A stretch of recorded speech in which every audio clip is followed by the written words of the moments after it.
Bismillahirrahmanirrahim. Assalamualaikum warahmatullahi wabarakatuh. Kembali lagi dengan saya di perkuliahan penulisan karya tulis ilmiah. Jadi pada video kali ini kita akan membahas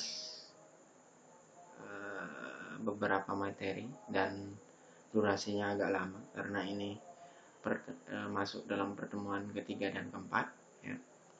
Sebelum nanti setelah pertemuan ini kita akan ada tugas. Oke. Jadi silahkan dipersiapkan kopi dan snacknya biar ada yang menemani Anda selama menyimak video kali ini. Oke.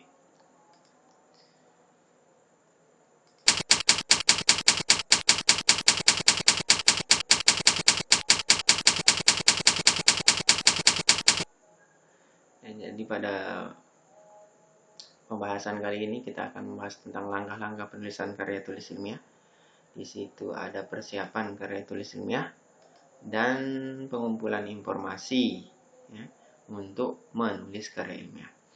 Pada dasarnya, hal terpenting yang harus dipikirkan oleh seorang penulis karya ilmiah pada tahap persiapan ini adalah pemilihan topik. Jadi yang kita bahas pertama kali adalah persiapannya. Dan pemilihan topik merupakan hal yang paling penting. Ada beberapa hal yang perlu dipertimbangkan saat menentukan topik untuk karya ilmiah. Ya. Dalam penulisannya harus mengikuti kaidah kebenaran isi, kemudian metode kajian, serta tata cara penulisan yang bersifat keilmuan. Jadi harus mengacu pada keilmuan yang Anda miliki. Pada hal ini tentu adalah ilmu keolahragaan ya, karena Anda mengambil program studi pendidikan olahraga. Salah satu cara untuk memenuhi kaidah tersebut adalah dengan melakukan pemilihan topik yang jelas dan spesifik. Oke.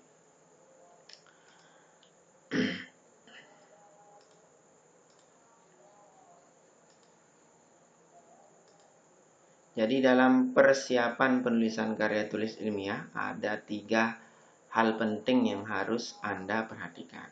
Seperti yang tadi pada pembuka telah kita singgung, ada 1 pemilihan topik, kemudian yang kedua mengidentifikasi pembaca karya ilmiah.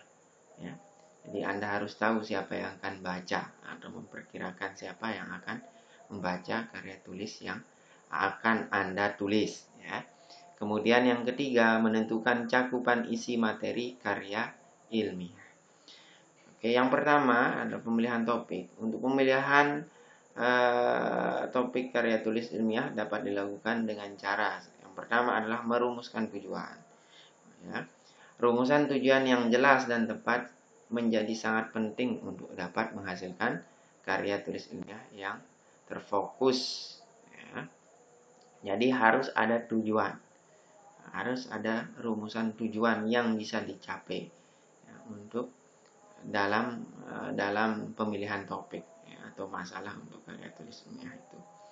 Ya namanya ada masalahnya ya, tujuannya harus mengacu pada masalah atau topik yang ingin diselesaikan.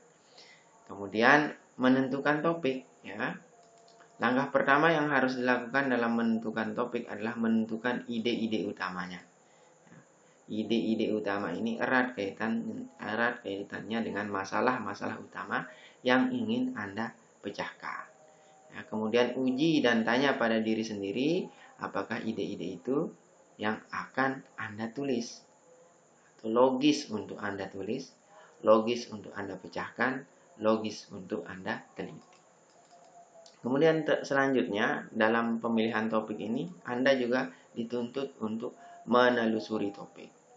Ya, bila topik penelitian atau topik dari tulisan Anda telah ditentukan, maka Anda masih harus memfokuskan topik tersebut agar dalam penulisannya tepat sasaran.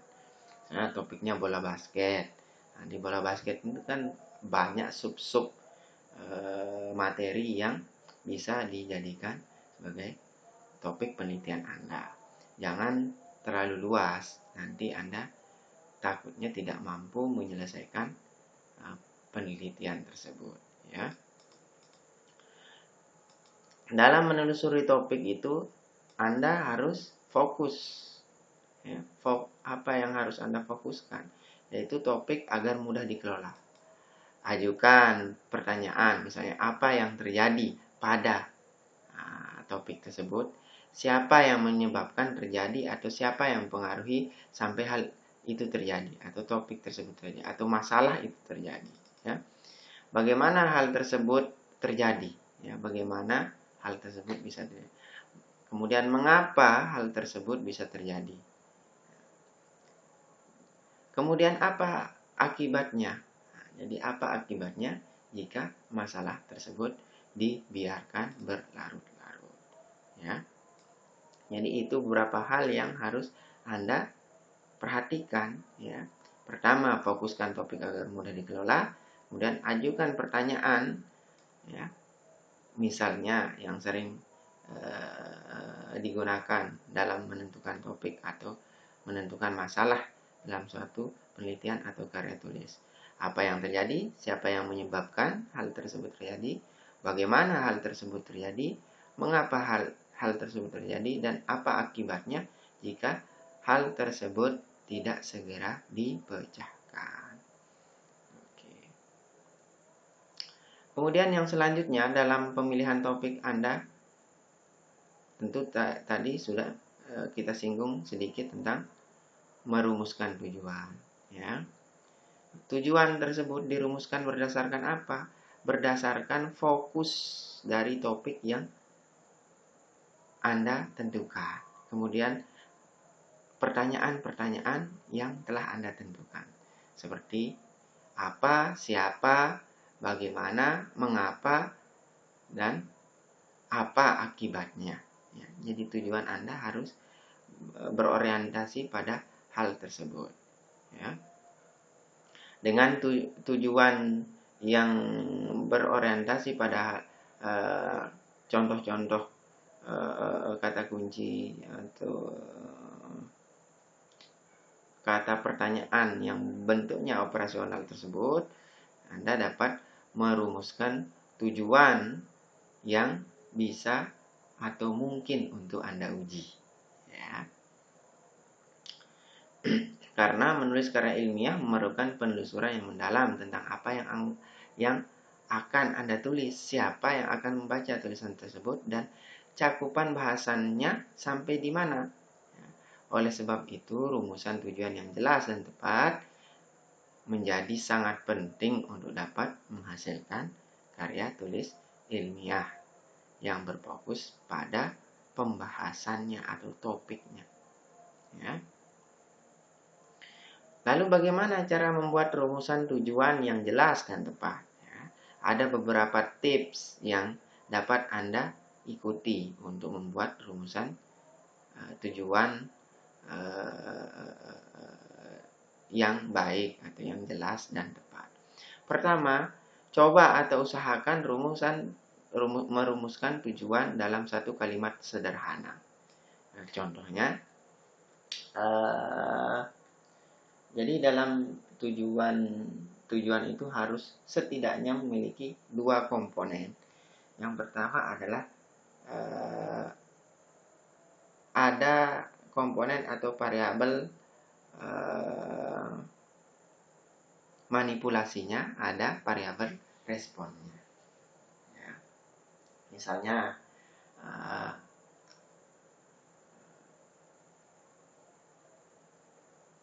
tulisan ini bertujuan untuk menentukan, ya, pengaruh latihan A dan latihan B terhadap kekuatan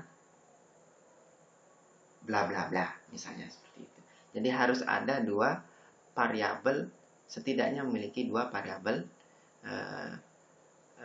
dalam suatu tujuan itu, ya. Ada variabel manipulasinya, ada variabel responnya, atau yang sering Anda dengar dengan istilah variabel bebas, dan variabel terikat. Oke.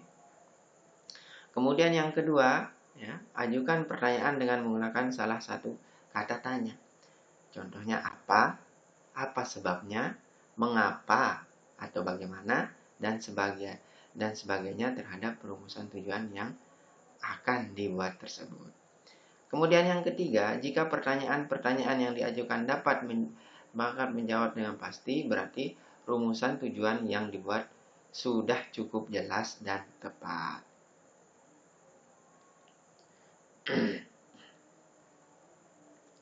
Oke. Selanjutnya, menentukan topik, ya. Aspek-aspek yang perlu Anda perhatikan dalam memilih topik adalah pertama, ya, ada area topik.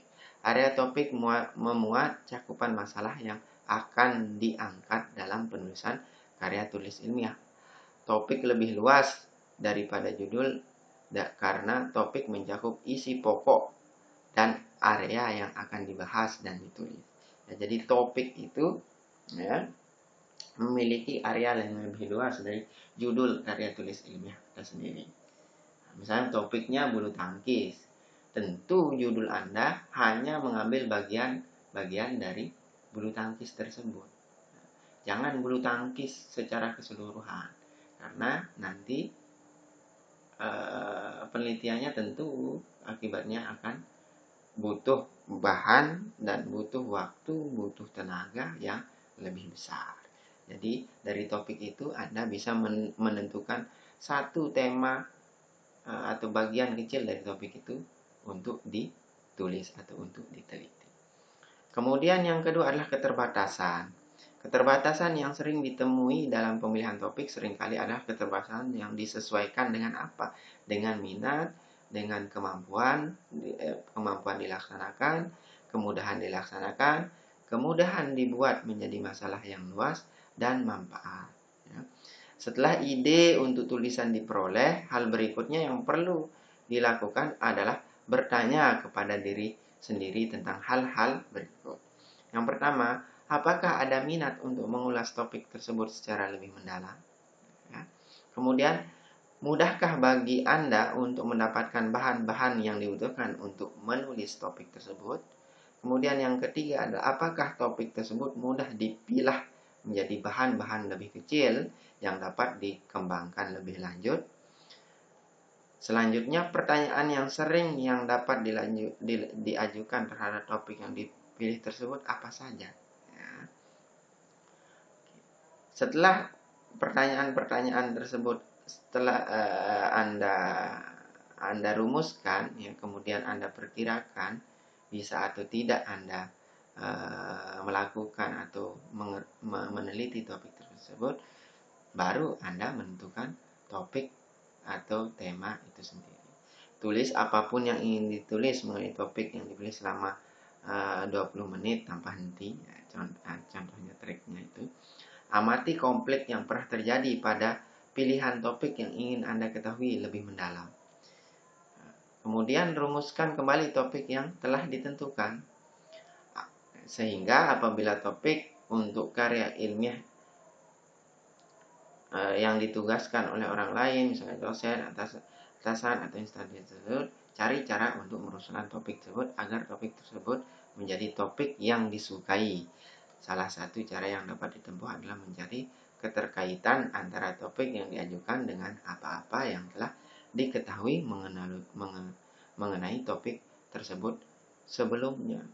Makanya dalam karya tulis ilmiah itu Anda tidak bisa hanya menulis pendapat Anda sendiri.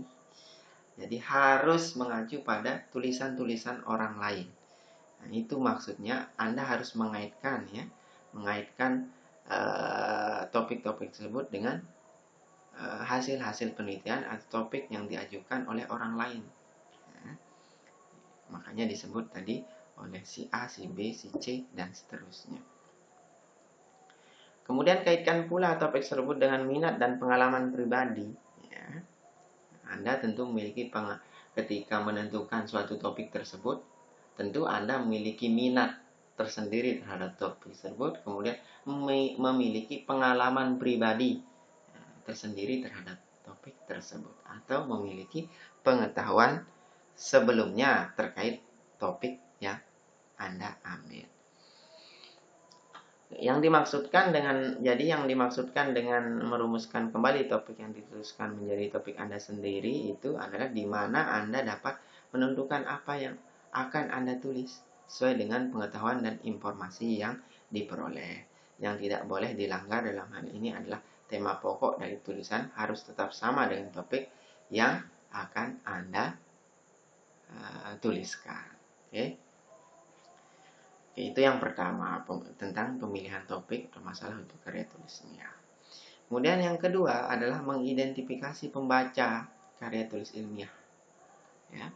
Jadi kewajiban seorang penulis karya tulis ilmiah adalah memuaskan kebutuhan pembacanya dan pembacanya akan informasi, yaitu dengan cara menyampaikan pesan yang dituliskan agar mudah dipahami oleh pembaca. Jadi tujuan Anda menulis karya tulis ilmiah itu adalah untuk membuat orang lain paham terhadap tulisan Anda, bukan membuat diri Anda sendiri mudah atau memahami tulisan Anda. Karena ketika suatu tulisan Anda klaim sebagai tulisan Anda, asumsinya adalah Anda sudah paham betul terhadap tulisan tersebut. Tugas Anda selanjutnya adalah membuat orang yang membaca itu menjadi paham terhadap tulisan Anda sendiri. Itulah pentingnya mengidentifikasi pembaca karya tulis ilmiah. Jadi, apa yang Anda tulis harus urgen atau penting bagi orang lain, atau ada orang lain yang membutuhkan tulisan Anda. Itu pentingnya mengidentifikasi. Jadi, sebelum menulis, kita harus mengidentifikasi siapa kira-kira yang akan membaca tulisan kita. Hal tersebut perlu dipertimbangkan pada saat kita menulis karya tulis ilmiah agar tulisan kita tepat sasaran dan laku tentunya. Ya. Oke. Nah, setelah Anda mengidentifikasi siapa saja pembaca karya tulis ilmiah yang akan Anda tulis, selanjutnya adalah Anda harus menentukan cakupan isi materi karya tulis ilmiah. Cakupan materi adalah jenis dan jumlah informasi yang akan disajikan dalam tulisan. Ini terkait dengan topik tadi. Topik itu kan sifatnya luas, lebih luas dari judul tulisan karya tulis ilmiah yang akan Anda buat. Ya. Jadi di dalam topik itu Anda memilih bagian tertentu dari topik yang akan Anda tulis. Ya.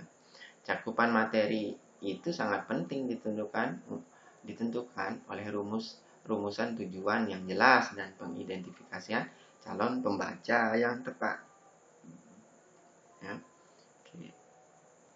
Jadi itu penjelasan 3 persiapan penulisan karya tulis ilmiah. Tiga komponen yang harus Anda persiapkan dalam penulisan karya ilmiah. 1, pemilihan topik, kemudian 2, mengidentifikasi pembaca, dan yang ketiga, menentukan cakupan materi atau isi. Ya.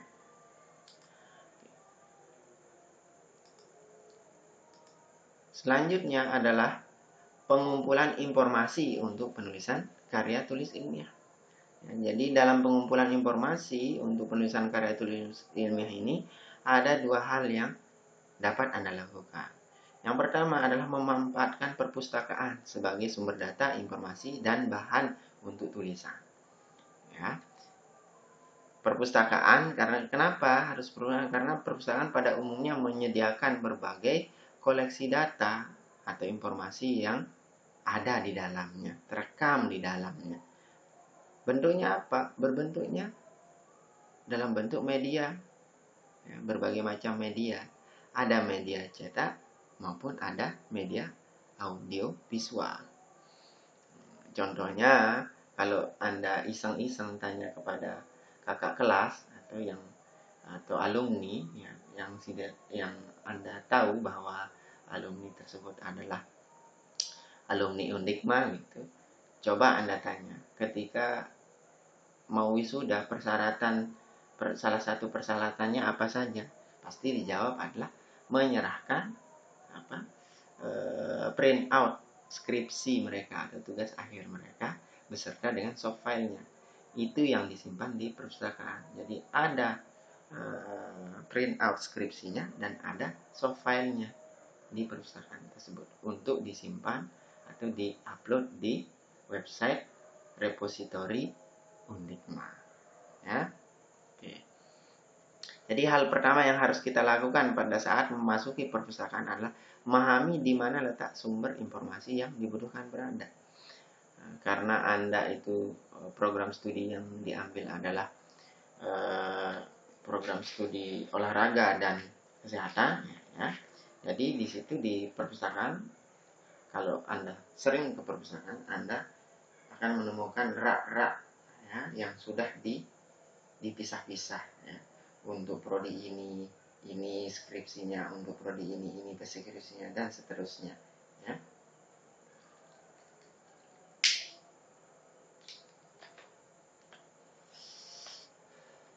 Jadi itu akan sangat memudahkan Anda untuk mencari sumber data, informasi, dan bahan untuk tulisan Anda. Ya, jadi salah satu tempat yang patut kita tuju adalah bagian referensi. Ya, bagian referensi ini biasanya berisi koleksi tentang ensiklopedia, indeks bibliografi, dan seterusnya. Kemudian ketika di dalam perpustakaan, yang harus Anda lakukan adalah mencari buku dengan katalog online atau kartu katalog. Ya, di situ ada barcode bisa Anda cari soft filenya di bagian administrasi di perpustakaan ketika Anda ingin mencari suatu referensi, ya.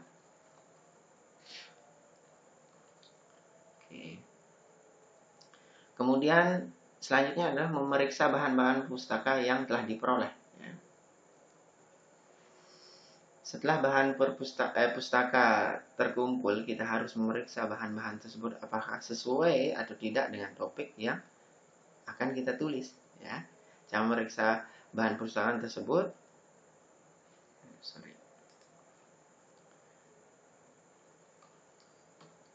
lalu bagaimana cara kita memeriksa, ya. Kemudian diantaranya adalah atur waktu membaca. Jadi setelah Anda meminjam referensi dari perpustakaan, jangan ditaruh kemudian nunggu batas waktunya baru dibalikin tanpa dibaca, ya. Jadi harus dibaca. Atur waktunya untuk membaca, baca secara selektif, ya, secara bertanggung jawab, secara kritis, membuat catatan-catatan dari bahan-bahan pustaka. Kemudian salah satu cara terbaik dan paling sederhana adalah membuat catatan. Kenapa membuat catatan sederhana dan efektif? Karena ketika Anda membuat catatan, maka di situ Anda melakukan dua kegiatan sebenarnya. Pertama adalah kegiatan membaca, kemudian Anda mencatat. Sehingga informasi yang Anda dapat dari bahan pustaka itu lebih kuat tersimpan di dalam memori Anda. Kenapa? Karena Anda membaca dan Anda mencatat, ya.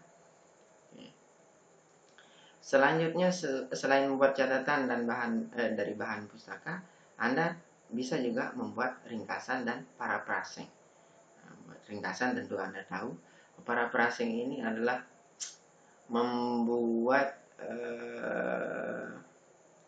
bentuknya ringkasan, rangkuman, tapi menggunakan bahasa Anda sendiri. Nah, ini yang menunjukkan seberapa dalam pemahaman Anda terhadap apa yang sudah Anda baca.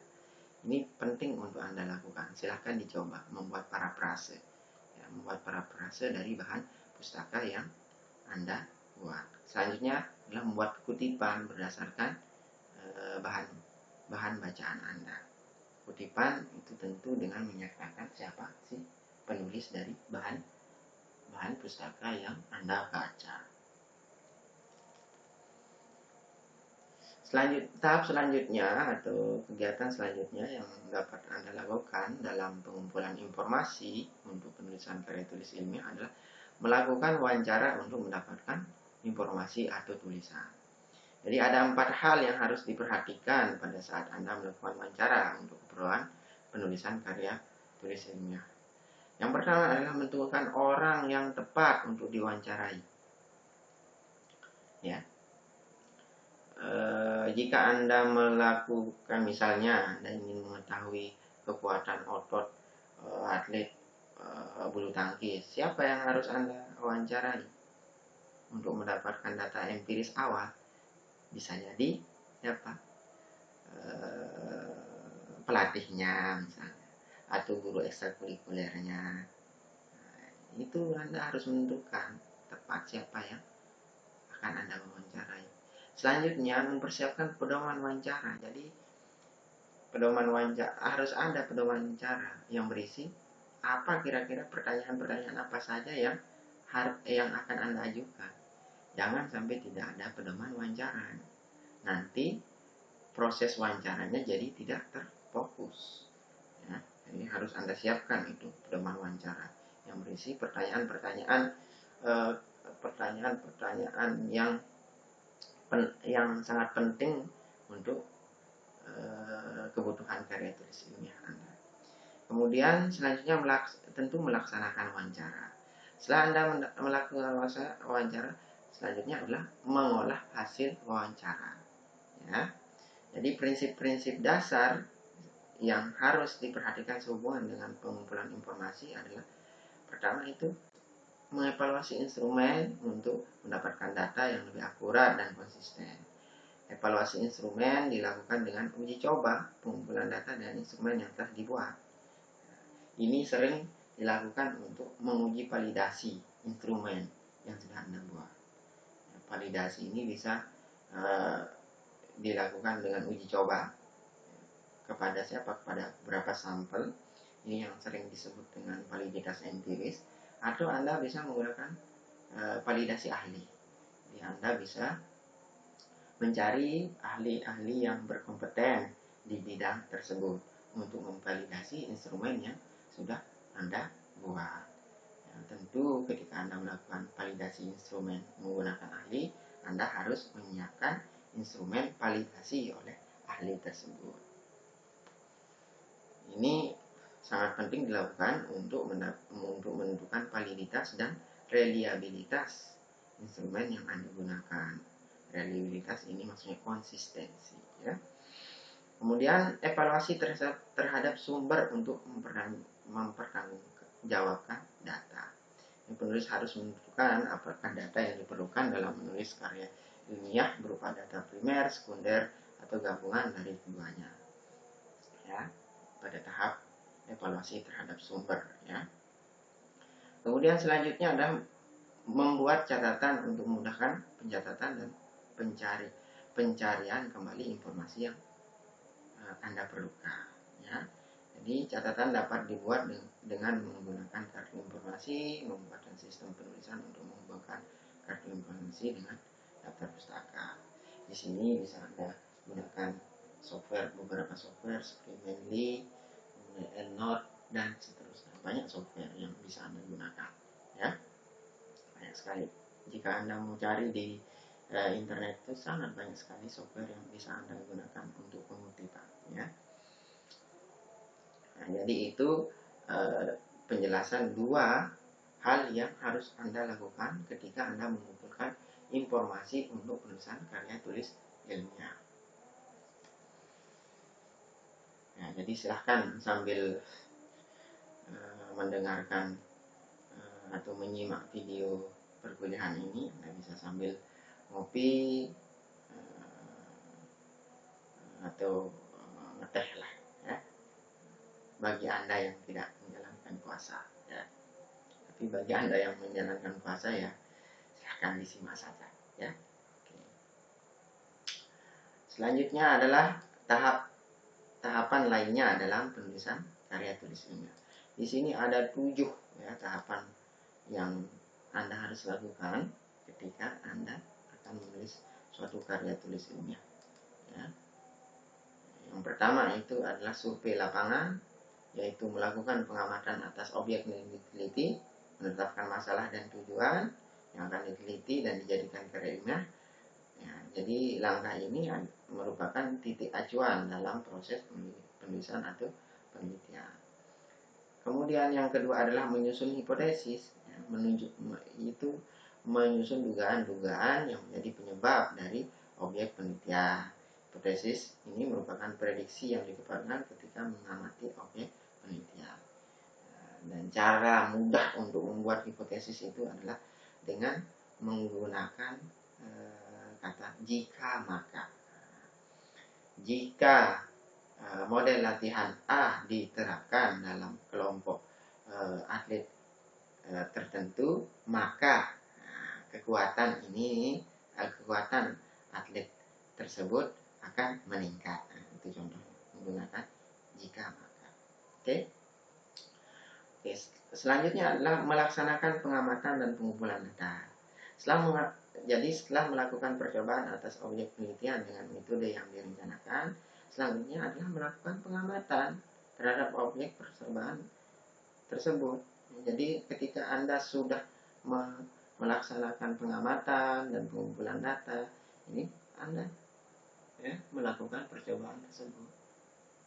Sudah Anda susun instrumennya, sudah disusun perencanaannya dengan mata. Jadi setelah itu Anda melaksanakan perencanaan tersebut dan menggunakan instrumen-instrumen yang telah Anda susun. Setelah itu Anda harus menganalisis dan menginterpretasi data tersebut, ya. Jadi segala kondisi yang terjadi pada saat Anda melakukan pengamatan dan pengumpulan data harus Anda amati dan interpretasikan.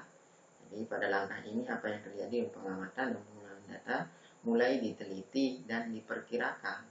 Interpretasi itu artinya menerjemahkan maksud dari data-data tersebut. Di sini Anda bisa menggunakan teknik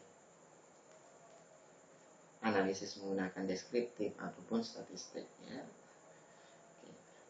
Kemudian selanjutnya adalah merumuskan kesimpulan dan atau teori. Ini merumuskan kesimpulan atau teori mengenai segala hal yang terjadi selama percobaan, pengamatan, penganalisisan dan penginterpretasian data.